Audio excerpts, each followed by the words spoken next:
എല്ലാവർക്കും സ്വാഗതം. ഈ റിവ്യൂ ഇഷ്ടപ്പെടുവാണെങ്കിൽ ഒന്ന് ലൈക്ക് ചെയ്തും സബ്സ്ക്രൈബ് ചെയ്തും സപ്പോർട്ട് ചെയ്യണേ. അപ്പോൾ നിധിയോട് സുഭാഷ് പറയുന്നുണ്ട്, മോൾ ഇവിടുന്ന് വീട്ടിലോട്ട് പോയതിന് ശേഷം ഈ വീട്ടിലേക്ക് വന്ന പെൺകുട്ടി അന്ന് ഒറ്റ ദിവസം കൊണ്ട് തന്നെ തിരിച്ചു പോയി എന്ന് പറഞ്ഞ് നാട്ടുകാരെല്ലാം കളിയാക്കാൻ തുടങ്ങി. ആ ഒരൊറ്റ കാര്യം കൊണ്ടാണ് ഞങ്ങൾ ഇങ്ങനെ ഒരു റിസപ്ഷൻ നടത്തിയത്. അങ്ങനെ ഓടിപ്പോയിട്ടില്ല എന്ന് അവരെ ബോധ്യപ്പെടുത്തണം എന്ന് എനിക്ക് തോന്നി. അതുകൊണ്ടായിരുന്നു എന്നൊക്കെ ഇങ്ങനെ പറഞ്ഞ് കുറേ സങ്കടങ്ങളൊക്കെ പറയുന്നുണ്ട് കേട്ടോ സുഭാഷ്. അന്നേരം നിധി പറയുന്നുണ്ട്, ശരിയാണ്, ഞാൻ എൻ്റെ വീട്ടുകാരെ ഉപേക്ഷിച്ചാണ് ഇങ്ങോട്ട് വന്നത്. അവരെയോ ഞാൻ വെറുപ്പിച്ചു. ഇനി നിങ്ങളെയും എനിക്ക് ചതിക്കാൻ പറ്റില്ല. അന്ന് നടന്നത് ഒരു ശരിയായ വിവാഹമായിരുന്നില്ല. ഞങ്ങൾ സ്നേഹിച്ച് ഇറങ്ങിപ്പോകുന്നവരല്ല എന്നിങ്ങനെ പറയുമ്പം അന്തം വിട്ടാട്ടോ സുഭാഷ് അത് കേൾക്കുന്നത്. കാരണം ആ രീതിയിലല്ലല്ലോ സുധീഷ് ഓരോ കാര്യങ്ങൾ പറഞ്ഞു പിടിപ്പിച്ചേക്കുന്നത്. ഇത്രയും പറഞ്ഞിട്ട് നിധി എല്ലാ കാര്യങ്ങളും പറയുന്നുണ്ട്. എനിക്ക് ഒരു വിവാഹാലോചന വന്നായിരുന്നു, അതെനിക്ക് ഇഷ്ടമല്ലായിരുന്നു. അയാളിൽ നിന്ന് രക്ഷപ്പെടാൻ എന്തെങ്കിലും മാർഗം അന്വേഷിച്ച് നടന്നപ്പോഴാണ് ഞാൻ ആ കാര്യങ്ങളൊക്കെ സുധീഷിനോട് പറയുന്നത്. എന്നാലും സുധീഷ് പറഞ്ഞു, തിരുവനന്തപുരത്ത് എങ്ങനെയെങ്കിലും എത്തിച്ചു തരാം, അവിടെ ഏതെങ്കിലും ഒരു ഹോസ്റ്റലിൽ നിന്നുകൊണ്ട് പഠിക്കുകയോ എന്തെങ്കിലും ചെയ്യാം, എന്നിട്ട് കുറച്ച് കാലം കഴിഞ്ഞ് തിരിച്ചു വന്ന അച്ഛനോട് സത്യം വിളിച്ച് പറയാം. അങ്ങനെയൊക്കെയായിരുന്നു എൻ്റെ മനസ്സിൽ. അങ്ങനെ പറഞ്ഞാണ് ഞാൻ സുധീഷിൻ്റെ കൂടെ ഇറങ്ങി പോകുന്നത്. അതിനുശേഷം നടന്ന കാര്യങ്ങൾ ഞങ്ങൾ ചിന്തിക്കുന്ന രീതിയിലല്ലായിരുന്നു എന്ന് പറഞ്ഞ് ഗുണ്ടകൾ പുറകെ വന്നതും പോലീസ് സ്റ്റേഷനിൽ പോയതും അവിടെ വെച്ച് സുധീഷ് പറഞ്ഞു, ഈ പ്രശ്നങ്ങളിൽ നിന്നെല്ലാം രക്ഷപ്പെടാൻ വേണ്ടി നമുക്ക് വിവാഹം കഴിക്കുന്ന പോലെ ഒന്ന് നാടകം കളിക്കാൻ തൻ്റെ അച്ഛൻ്റെ മുമ്പിൽ എന്ന് പറഞ്ഞതുകൊണ്ടാണ് അന്ന് ആ വിവാഹ നാടകം അവിടെ നടന്നത്. പക്ഷേ ഇന്ന് ഞങ്ങൾ അച്ഛനെ കാണാൻ പോയിട്ട് തിരിച്ചു വന്നപ്പോൾ പോലീസ് സ്റ്റേഷനിലേക്ക് വിളിപ്പിച്ചു. എന്നിട്ട് ഞങ്ങളുടെ മാരേജ് സർട്ടിഫിക്കറ്റ് ആണ് എന്ന് പറഞ്ഞൊരു സർട്ടിഫിക്കറ്റ് തന്നു. അതൊക്കെ എങ്ങനെയാണ് നടന്നതെന്ന് എനിക്കറിയത്തില്ല. ഞങ്ങൾ രണ്ടുപേരും അങ്ങനെ ഒരു ജീവിതം ആഗ്രഹിച്ചിട്ടില്ലായിരുന്നു എന്നൊക്കെ പറയുമ്പോഴേക്കും ആകെ സങ്കടമാകുന്നുണ്ട് സുഭാഷിന്. കാരണം സുഭാഷ് ഇത്രയും ആൾക്കാരെ വിളിച്ചു വരുത്തി ഇതെല്ലാം ഒരുക്കി വെച്ചിട്ടാണല്ലോ ഇത് അറിയുന്നത്. അന്നേരം സുഭാഷിന് സങ്കടം വന്നിട്ട് സുഭാഷ് പറയുന്നുണ്ട്, മോളുടെ അവസ്ഥയൊന്നും എനിക്ക് അറിയത്തില്ലായിരുന്നു, മോളെല്ലാം തുറന്നു പറഞ്ഞല്ലോ, അതേതായാലും നന്നായി. പക്ഷേ ഇവിടെ ഇനി എന്താ ചെയ്യേണ്ടതെന്ന് എനിക്കറിയത്തില്ല. കാരണം ഞങ്ങളുടെ വീടിനൊരു ശാപമുണ്ട്, പെൺകുട്ടികൾ വാഴില്ല എന്ന്. അങ്ങനെയാണ് നാട്ടുകാർ പറയുന്നത്. അത് അങ്ങനെയല്ല എന്ന് അറിയിക്കാൻ വേണ്ടിയായിരുന്നു ഈ റിസപ്ഷൻ നടത്തിയത്. ഞങ്ങളുടെ അമ്മ ഞങ്ങളുടെ ചെറുപ്പത്തിലേ മരിച്ചു പോയതാണ്. അതിനുശേഷം അച്ഛനൊരു വിവാഹം കഴിച്ചു. ആ ആളും ഇവിടുന്ന് പോയി. അതുകൊണ്ട് ആൾക്കാർ അങ്ങനെ പറയുമായിരുന്നു. എന്നെ ചേട്ടാന്നല്ല മോള് വിളിച്ചത്. അതുകൊണ്ട് ഞാൻ എല്ലാ കാര്യവും തുറന്നു പറയാം. ഞാനും ഒരുപാട് പെണ്ണ് കണ്ടിട്ടുണ്ട്. അന്നേ ആൾക്കാർ പറയും ആ വിവാഹമൊന്നും നടക്കാൻ പോകുന്നില്ല എന്ന് പറഞ്ഞ് എന്നെ കളിയാക്കുമായിരുന്നു. അതാണ് ഇത്ര കാലം നടന്നുകൊണ്ടിരുന്നത്. അതിന് വിരുദ്ധമായി ഇവൻ്റെ വിവാഹം നടന്നല്ലോ എന്ന് കരുതിയപ്പോൾ ഞങ്ങൾ മനസ്സുകൊണ്ട് ഒരുപാട് സന്തോഷിച്ചു. പക്ഷേ മോളുടെ വീട്ടുകാരെ പോലെ തന്നെ ഞങ്ങളോട് പറയാതെ ഇവൻ ഇതെല്ലാം ചെയ്തപ്പോൾ ഞങ്ങൾക്ക് ദേഷ്യവും അമർഷവും ഒക്കെ ഉണ്ടായിരുന്നു. പക്ഷേ നിങ്ങൾ വന്ന് കയറിയപ്പോൾ ഞങ്ങൾ അതൊന്നും കാണിച്ചില്ല. ഞങ്ങൾക്ക് പറ്റുന്ന രീതിയിൽ നിങ്ങളെ സ്വീകരിക്കുകയാണ് ചെയ്തത് എന്നൊക്കെ പറഞ്ഞ് സുഭാഷ് കുറേ കാര്യങ്ങൾ പറയും. അന്നേരം നിധി പറയുന്നുണ്ട്, എന്നോട് ക്ഷമിക്കണം ഏട്ടാ, ഇങ്ങനെയൊക്കെ സംഭവിക്കുമെന്ന് ഞാൻ കരുതിയില്ല. ഞാൻ കാരണം നിങ്ങൾ ഒരുപാട് കഷ്ടപ്പെട്ടു എന്ന് എനിക്കറിയാം എന്നൊക്കെ പറഞ്ഞ് ക്ഷമ ചോദിക്കുന്നു.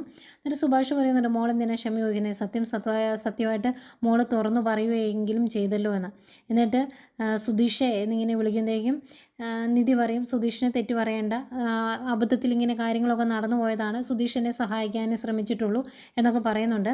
അന്നേരം സുഭാഷ് ഇങ്ങനെ മനസ്സിലോർക്കുക കേട്ടോ, സുധീഷ് വന്നിരുന്നു പറഞ്ഞ ഓരോ കാര്യങ്ങൾ, നിധിക്ക് ഇവനെ ഭയങ്കര ഇഷ്ടമാണ്, മറ്റേയാളെ വിവാഹം കഴിക്കില്ലെന്ന് എന്നെ മനസ്സിലിട്ടുണ്ട്, അതുകൊണ്ട് എന്നെ ഇവിടുന്ന് എങ്ങനെയെങ്കിലും കൊണ്ടുപോകണം എന്ന് പറഞ്ഞ് അവൾ ആകെ സങ്കടപ്പെട്ട് കരഞ്ഞു. അതുകൊണ്ടാണ് ഞാൻ കൂട്ടിക്കൊണ്ട് വന്നത് എന്നൊക്കെ പറഞ്ഞ് അന്ന് രാത്രി അവരുടെ കൂടെ പോയി കിടന്നപ്പോൾ പറഞ്ഞല്ലോ, ആ കാര്യങ്ങളൊക്കെ ഓർക്കുന്നുണ്ട്. അതൊക്കെ മനസ്സിൽ വെച്ചുകൊണ്ട് തന്നെ സുഭാഷ് പറയുവാണ്, മോൾക്കറിയാവോ ഇവിടെ കൂടിയിരിക്കുന്ന ആൾക്കാരൊന്നും ഈ ഇവിടെ വന്നത് റിസപ്ഷൻ കാണാനൊന്നും അല്ല. അവരുടെ എല്ലാം മനസ്സിൽ ഈ റിസപ്ഷൻ 90% നടക്കുകയില്ല എന്ന് തന്നെയാണ്. അങ്ങനെ നടക്കാതിരുന്നിട്ടുണ്ടെങ്കിൽ അത് ആഘോഷിക്കാൻ വേണ്ടി വന്നവരാണ് ഭൂരിഭാഗം പേരും. അത് ഞങ്ങൾക്കും അറിയാം. ഇത് ഏതായാലും അവരാഗ്രഹിച്ചതുപോലെ തന്നെ നടക്കാൻ പോകുവാണ്. അത് ഓർക്കുമ്പം ഒരു വിഷമമുണ്ട്. പിന്നെ ഞങ്ങൾക്ക് നാണം കിടുന്നതൊന്നും അത്ര പുത്തിരിയൊന്നും അല്ല. കാരണം ഇതിനു മുമ്പ് ഞങ്ങൾ ഒരുപാട് തവണ പല കാര്യങ്ങളിൽ ഇങ്ങനെ നാണം കെട്ടിട്ടുണ്ട്. അതുകൊണ്ട് ഇനിയിപ്പം പറഞ്ഞിട്ട് കാര്യമില്ല, അവരെ എങ്ങനെയെങ്കിലും ഇവിടുന്ന് പറഞ്ഞു വിടണം. ഇനിയും അവരെ അവിടെ നിർത്തി വെയിറ്റ് ചെയ്യാൻ സാധിക്കില്ല. ഏതായാലും മോള് എന്നോട് ക്ഷമിക്കണം കേട്ടോ എന്ന് പറഞ്ഞാൽ അങ്ങോട്ട് സുഭാഷ് ക്ഷമ ചോദിക്കുന്നുണ്ട്. എന്നിട്ട് പറയുവാണ്, മോൾ ഇങ്ങോട്ട് വന്നപ്പോൾ ഞങ്ങൾ ഒരുപാട് ആഗ്രഹിച്ചായിരുന്നു ഈ കുടുംബത്തിൻ്റെ തലവര മാറുവാണല്ലോ എന്നോർത്ത്. ഇതിപ്പം അതിനേക്കാൾ വലിയ പ്രശ്നത്തിലേക്കാണ് പോകുന്നത് എന്നൊക്കെ പറയുന്നുണ്ട്. എന്നിട്ട് സുധീഷിനോട് കാര്യങ്ങളൊക്കെ അവരോട് പറയാമെന്ന് പറയുമ്പോൾ, ഇനി നമ്മൾ എന്താ ചെയ്യുന്നത്, എങ്ങനെ ഇത് സോൾവ് ചെയ്യുന്നതെന്ന് ചോദിക്കുമ്പം, സാരമില്ലടാ നീ വാ, നമുക്ക് എന്തെങ്കിലും ചെയ്യാം എന്ന് പറഞ്ഞ് കയ്യെ പിടിച്ചുകൊണ്ട് അങ്ങോട്ട് പുറത്തേക്ക് ഇറങ്ങി പോവാണ്. അത് കാണുമ്പോൾ ആകെ വിഷമം വരുന്നുണ്ട് നിധിക്ക്. സുധീഷ് ഇറങ്ങുന്നതിന് മുമ്പ് ഭയങ്കര വിഷമത്തോടെ നിധിയെ നോക്കുന്നുണ്ട്. അവരങ്ങ് പോയി കഴിഞ്ഞ് നിധി ആകെ വിഷമിച്ച് സങ്കടപ്പെട്ട് റൂമിലിരിക്കുവാണേ. ഈ സമയം പുറത്ത് ബിരിയാണിയൊക്കെ റെഡി ആയിട്ടുണ്ട്. അതുപോലെ ഭാസ്കരേട്ടൻ കൂട്ടുകാരെയൊക്കെ കൂട്ടി ഒന്ന് ആഘോഷിക്കാൻ വേണ്ടി ഒരു കുപ്പിയൊക്കെ എടുത്ത് വെച്ചിട്ടുണ്ട്. അതുപോലെ വല്യച്ഛനും അമ്മായിയും ഒക്കെ അവിടെ നിൽപ്പുണ്ട്. അവർ പരസ്പരം പറയുന്നുണ്ട്, പെണ്ണ് ഇതുവരെ ഇറങ്ങി വന്നിട്ടില്ല, എന്തോ പ്രശ്നം ഉണ്ടെന്നാണ് തോന്നുന്നത് എന്നൊക്കെ പറയുന്നുണ്ട്. അന്നേരം വല്യച്ഛൻ പറയുന്നുണ്ട്, ഇവന്മാർ എന്നെ കൂടായപ്പോൾ ചെയ്തു വെച്ചേക്കുന്നതെന്ന് അറിയത്തില്ലോ, ഏതായാലും നമുക്ക് നോക്കാം എന്ന് പറഞ്ഞ് എല്ലാവരും ഇങ്ങനൊരു വാർത്ത എന്നുവെച്ചാൽ റിസപ്ഷൻ നടക്കില്ല എന്ന് പറയുന്നൊരു അവസ്ഥ ഉണ്ടാകും എന്നൊക്കെ കരുതി തന്നെ ഇരിക്കുന്നവരാട്ടോ പകുതി മുക്കാലും. ഏതായാലും സുധീഷും സുഭാഷും കൂടെ ഇറങ്ങി വരുന്നു. എന്നിട്ട് സുധീഷ് ചോദിക്കുന്നുണ്ട്, എങ്ങനെയാണ് നമ്മളിത് എല്ലാവരോടും പറയുന്നത്, എന്നെക്കൊണ്ട് പറ്റില്ല എന്ന് പറയുമ്പം നിധി വരില്ല എന്ന് ഉറപ്പിച്ച് പറഞ്ഞില്ല, ഇനിയിപ്പം പറയാതിരിക്കാൻ നിവൃത്തിയില്ലല്ലോ, നീ വാ, ഏതായാലും എന്തെങ്കിലും ചെയ്യാം എന്ന് പറഞ്ഞാൽ അവർ പയ്യെ അങ്ങോട്ട് ഇറങ്ങി ചെല്ലുന്നു. അന്നേരം ആൾക്കാരെല്ലാം ചോദിക്കുന്നുണ്ട്, എടാ നിൻ്റെ അനിയനെ ഞങ്ങൾ ഇതിനു മുമ്പ് പലതവണ കണ്ടേക്കുന്നതാണ്, പെണ്ണെന്തിയെ, പെണ്ണിനോട് ഇറങ്ങി വരാൻ പറ എന്ന് പറയുന്നു. അന്നേരം പെണ്ണ് ഇറങ്ങി വരുന്നില്ല, മിക്കവാറും ഇതും കുളമാവുമെന്നാണ് തോന്നുന്നത് എന്ന് പറഞ്ഞ് അവിടെ നിന്ന് വെളിച്ചനൊക്കെ കളിയാക്കുന്നുണ്ട്. അതുപോലെ അവിടെ നിൽക്കുന്ന ആൾക്കാരോട് സുഭാഷ് പറയുവാണ്, ഞങ്ങളുടെ ക്ഷണം സ്വീകരിച്ച് ഇവിടെ എത്തിയിരിക്കുന്ന എല്ലാവർക്കും നന്ദിയുണ്ട്, എല്ലാവരോടും നന്ദി പറയുവാണ്. അതുപോലെ ഭക്ഷണം റെഡി ആയിട്ടുണ്ട്, അത് നമുക്ക് കഴിക്കാമെന്നൊക്കെ പറയുമ്പോൾ, ബിരിയാണി കഴിക്കാനാണ് ഞങ്ങൾക്ക് ഹോട്ടലിൽ പോയാൽ മതി, ഇവിടെ ചടങ്ങ് നടക്കുമോ എന്ന് പറയുന്ന ഒരാൾ പറയും. അന്നേരം ഒരു പെണ്ണുമ്പിള്ള അവിടെ നിന്ന് കളിയാക്കുന്നുണ്ട്, എന്തേ ഇവിടുത്തെ അവസ്ഥയൊക്കെ അറിഞ്ഞപ്പോൾ പെണ്ണ് പറഞ്ഞു ഇറങ്ങി വരികയല്ല, തിരിച്ചു പോകുമെന്ന് പറഞ്ഞു എന്നൊക്കെ ചോദിച്ചിങ്ങനെ കളിയാക്കുവാണ്.